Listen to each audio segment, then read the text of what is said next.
right? What does Luke have to do, have to find? The force, right? And he has to choose between the dark side and the light side. Okay. You guys are following me pretty good. I tell you a little bit more about Captain America, but I really don't know, and I just threw that up there. All right. But, so 3 out of the 4 have kind of similar journey stories, right? Tragic parents, death of parents. And finding the journey to who they are, right? And then finding their power, right? Okay. So we're going to go with kind of the ordinary people into doing extraordinary things for other people, right? Unconditionally, just does things, okay? Now, our next one then is, let's think about, what about in our history? Our family histories, our nation's history, who are some of what we would call our heroes or superheroes? George Washington? Okay, don't hit anything yet, Ken. Say that again? I can't hear him.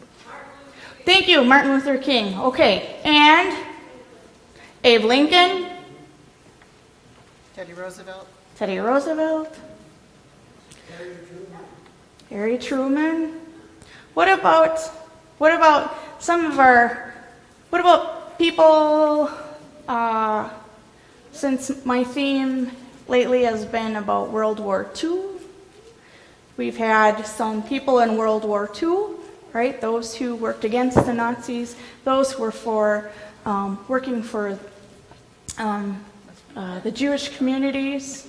What about refugee workers? Doctors Without Borders, okay? All those, and they're everyday people, right? They're you and I doing mission trips.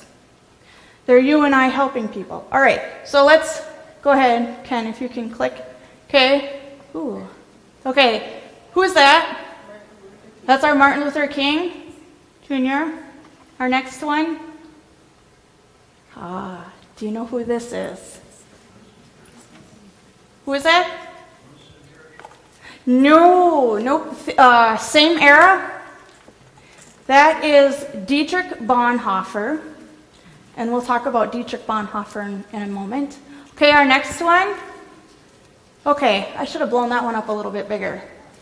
It says, you must never be fearful about what you are doing when it is right.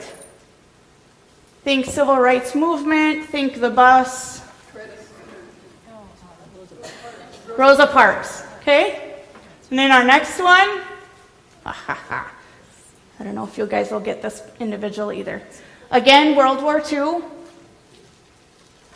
This is Nicholas Winton. And he was kind of on Facebook a little bit. We'll talk about him. He's actually still alive. He's 105. He turned 105, I think, October of 14. Okay, so yes, sorry.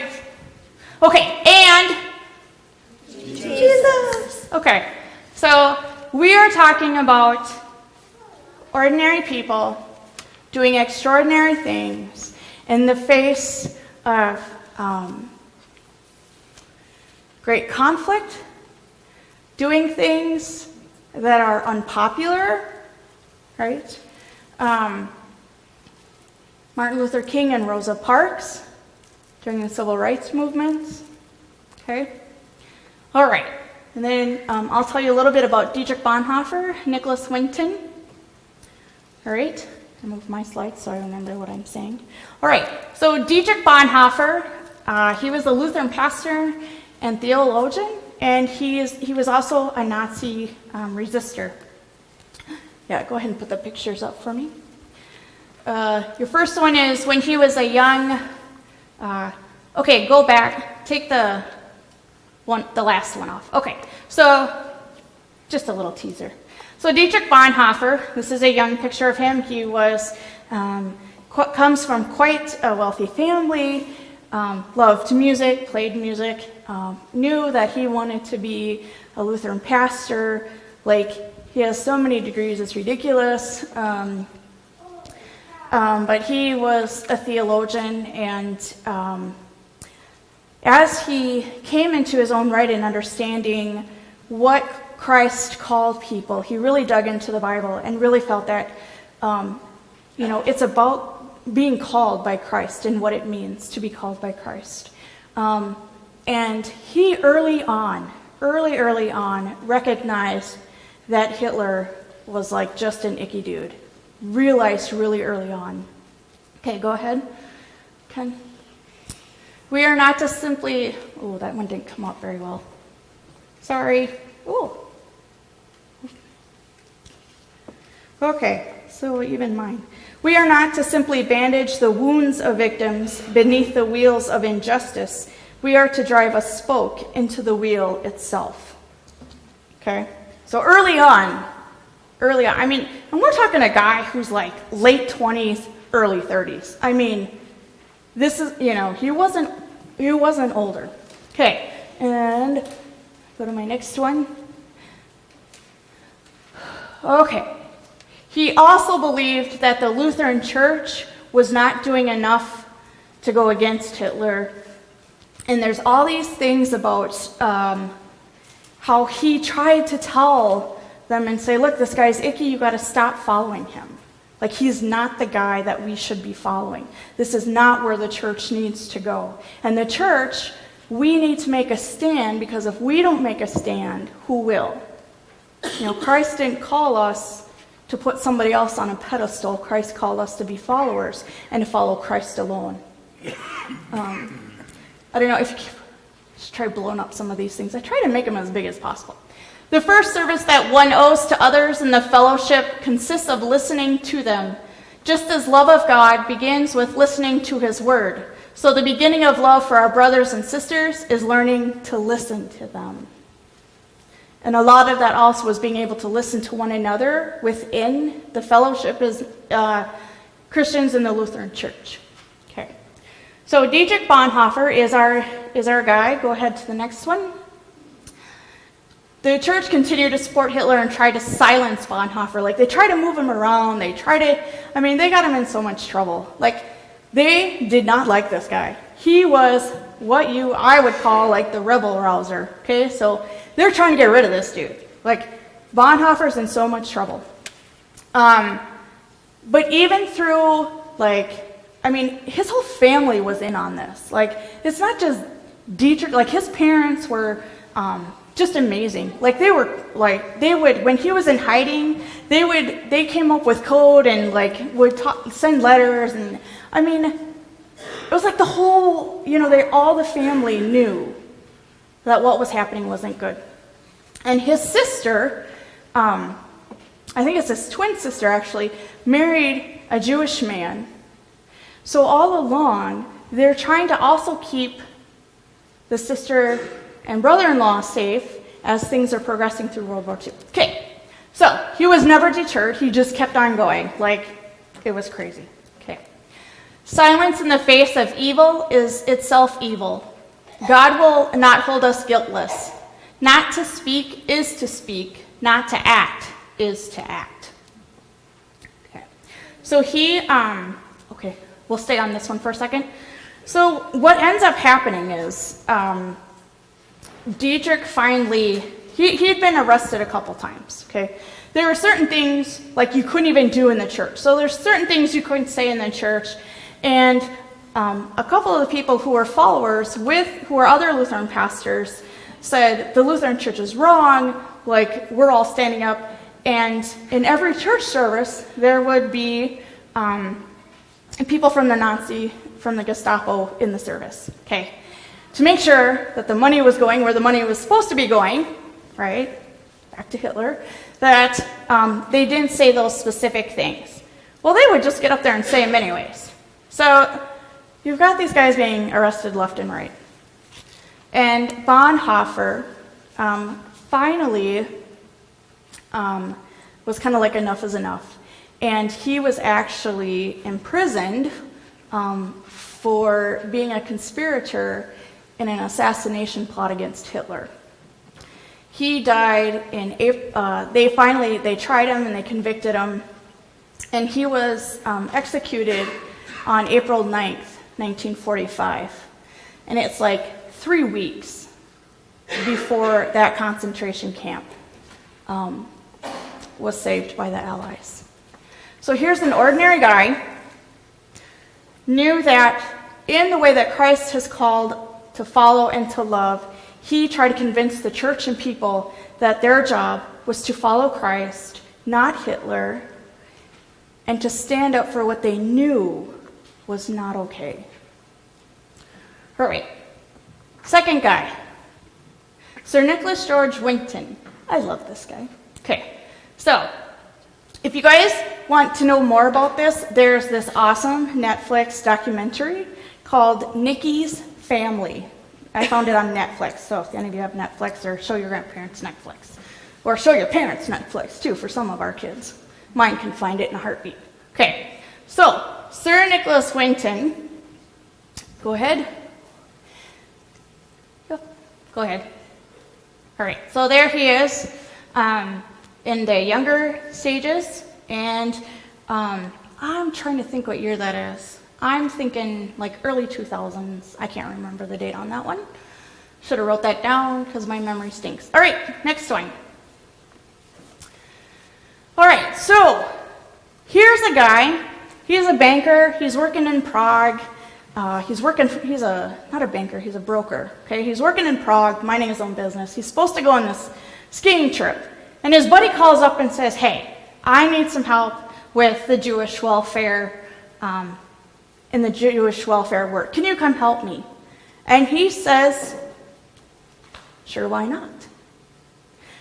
So in a moment, in a phone call, his life changes. He goes and he works for this guy. And he begins to find out, like, what are we doing? Like, what else can we be doing? And then he finds out that the children, we've got to do something for the children, okay? There's all these families coming. And so what he does is, seriously, from his dining room table, single-handedly starts to put together the process of trying to find homes for these children. Okay? Get them out of danger, get them out of wherever they're at, okay? The saddest part about this story, like when I heard it and read it, and I've been doing some research, the worst part for me was hearing that everybody closed their borders. Like even the U.S. at this point said, nope, we're not taking any more than what our laws and rules already said. So the only place was Great Britain, and they said, we will open our borders for these children. Okay. So once word got around that this is what he was doing, people would line up for hours. I mean, he's in this apartment building, working from his dining room table, an ordinary guy, and people, they're lining up outside his door. So what he does is he interviews all these people. He gets pictures of all the children, and then he puts them on cards, and then he has people working in Great Britain, or sometimes he would go to Great Britain, and he would sit down with families, and he'd hand them a card that had like 6 children's pictures on it at a time, and say, who can you take? How many children can you take? Each family who was sending a child, because this is Great Britain's, this was their saying was that they had to provide 50 pounds per child. That's a lot of money back then. So you had families coming up with money, 50 pounds a child, to send them out. And then, so he started doing this. He had a few helpers. Whoops. Go to the next one. Okay. And then, yep, so as you can see, the name tags, oops, go back. Okay. As you can see in the pictures, what he would do is he would assign a number to each kid. So all the kids had tags. So when they got on the train, so they would do this mass exodus, like on the trains, and they would put numbers around them. So when they got to the station on the other side, in Great Britain, there was somebody standing there going, okay, this child goes with this family, this child goes with that family. Okay, so that's how they could tell them. Okay, go ahead. he was able to find homes for 669 children. As the last group of 250 children were getting on the train, like right before they were going to get on the train, they closed the borders out. And there was 250 children he couldn't get on. Yeah. And that was the beginning of World War II. Okay, hold on a sec. Okay, don't. So, and the other beauty of the story is, what happened was once he finishes doing what he does with all the families, he had kept a scrapbook, had all the names of every single child, all their numbers, pictures, everything, okay? He ended up actually going, because the picture you saw before, he actually goes and signs up for the Royal Air Force, the British Royal Air Force. And so he flies for a few years after this, because he's like, I got to do something else. So he ends up flying, and his wife discovers his scrapbook at like 80, when he's like 80 years old, and she's like, what the heck is this? And so that's when the story, he never told anybody about what he had done. And so here's this ordinary guy, until he was 80, nobody knew about his being a hero, his love. Okay, go ahead. And so our next one was a guy born to Mary and Joseph on Christmas Day. Became a teacher at the age of 12. Called many to be his followers. That's all right, keep going. Keep going. Saved millions by his death and resurrection. And of course, we're talking about Jesus. So, and Jesus' greatest superpower, go to the next one, is, like this, where she's over, was Jesus' greatest superpower is love. Okay. And go ahead go to the next slide. Yep. So we have the love and the birth story, the death on the cross. He had many followers. At the age of 12, goes into a synagogue and starts teaching. Okay. I know, you're wondering where the heck I'm going with the history lesson. All right, next slide. Isn't that cool? I love doing fun things. All right, simple, but go ahead, Ken. So really, what does this have to do with me? And I'm sure you're asking these questions. And I wanted to give you some background because I really want to give you an idea of what ordinary people can do. What people who greatest superpower isn't, leaping tall buildings in a single bound. It isn't like having Batman and Robin come to your side in the middle of the night to save you from the robbers, right? It's not about Spider-Man swooping you up when the bus comes to get you. Okay? Well, yeah. So, I don't have any of those. I don't know if y'all have those. Maybe y'all have those and I don't know. Okay? I don't have those. What do you have? What do I have? Isn't that what God calls us? Because I can look at that and go, I'm not like any of those people. I think, I used to think that, probably because I grew up with like hippie parents, totally, I'm serious, that like I was all for that. Like I'd be in the 60s, I'd be a Rosa Parks, I'd sit on the bus and I would do all that stuff. I used to think that. And then I think as I got older, I started to think more about that. Like, am I really willing to risk my life? Like, would I really stand up in a church when I knew the Gestapo was there and said, when they say don't say that, I would just start reading it all off? And the fear of knowing how bad the concentration camps were? Like knowing what would happen to me? Would I have the guts and the stamina, like Nicholas Winton, to call up and to keep trying to get every country to say, can you open your borders? Will you save these children? I mean, those are the questions I'm asking as I'm reading these things. I'm thinking, am I really going to step out of my comfort zone in order to do what he has called me to do? You know, I would hope so. I would hope so. But I don't know that I can do stuff on that grand scale. I don't know that I can... Go ahead. Okay, keep it there for a second. Sometimes it seems really superficial to say, of course I would do that. Duh. Of course I would hide. I would hide Anne Frank in my attic. Duh. That seems like a no-brainer. But it's not. It's not. Rosa Parks, how many other times did she get on a bus? How many times did anybody else get on a bus? Do what they were told. The children who went to schools, right?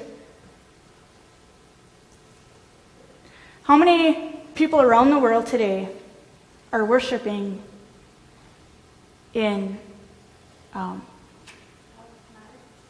silence, who are worshiping in hidden places? Because they don't have this. Okay. So ultimately, what is God calling us to do? To be honest with you, I know that he's not calling me to sit on my duff and not do anything. I mean, that's kind of, I don't mean to be rude and say it that way, but I don't think he's called me to that.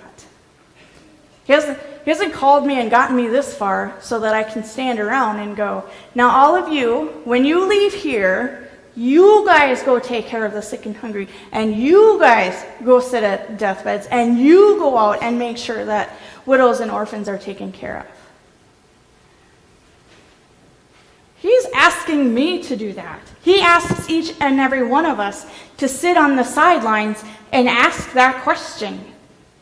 It's not a superficial question. It is not something that we simply look at that and go, I wonder what God's called me to do. I think, my Vikings game is on, so I better hurry up and get home. What's been placed upon my heart to stand up for? I don't know. It sounds really bad and dangerous, so I think I'm not going to do that. Can you tell me something a little bit, something a little bit safer? I'm all for safe. But I'm also here to stand up and say, God's calling me and pushing me. And he's calling me to do different things. What is he calling you to do? What is he saying, hey, Katie, why don't you just sit around and watch your football games all day and make sure you take about 100 naps in a week so that you don't do anything? I don't think so. I don't think he's saying that. I don't think he's saying make sure you don't feed anybody. Okay, well, I can't cook, so I know that. But I can go help serve and clean. All right? So they're not superficial questions. When Dietrich Bonhoeffer and Nicholas Winton had the choice, for them, it was a clear choice. Bonhoeffer was never a second question. It was never, this guy is evil, we should just go along with his plan. That sounds good. He knew that God didn't call him to do this. So the question is, below the surface level, I hate having these glasses and my mic together. So below the surface, superficial question is, what is he calling you to do? What is he asking of you that maybe you're a little hesitant to go do? What is he pushing you to say, I need your ordinary into extraordinary? What is that? How does it look? What are you going to do? And how are you going to leave this place changed? Martin Luther King Jr. was changed. Rosa Parks was changed. Dietrich was changed. Nicholas was changed. It's that whole piece of John Wesley of "My heart is strangely warm." You want to know why? Because God calls you. You cannot be the same person after God has called you. There is no way you can be the same person because His love is so great, you cannot be the same person. You cannot be the same person when you have helped somebody else. You won't be the same person. You may think that you can just go about and do your life, but I'm telling you, you cannot not be changed by what God is placing on your heart. You can't do it. That's the beauty and the joy of God's superpower love, is to be changed and transformed, to live in His life, to stand up, go beyond the superficial question, and say, what am I doing today that God's calling me to do, and how am I willing to be changed? And maybe willing's a bad question, because I can tell you, I have drugged my heels at a time. I have said, I don't think I'm going there. And God says, yes, you are. Like Jonah, you can be thrown into the whale, but guess what? He's going to spit you up where you need to be.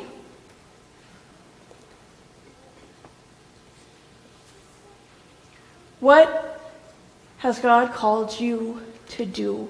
Who has God called you to be? And where will you go? And how will you be changed? Because that is the love and the Spirit of Jesus Christ. And that's why when He died on the cross, we were saved and we were never the same again. I don't want to be the same. I want to be changed. And I want to know what God is calling me to do, because I am not the same person as I was before. And that's the good news of Jesus Christ. And that's the good news we take from here. Will you pray with me? Holy, amazing God, you call us into being. You call us to hear and to know the stories. You call us to know that we are beyond the superficial, that we are your children, and we have been called the sons and daughters of God. Lord, use our hands, change our hearts, and move our souls, for you have called us into being. Lord, let us not be the same, but show us how we are changed, and let us be the hands and feet of Christ in the world today. And all this we pray in your holy and precious name. Amen.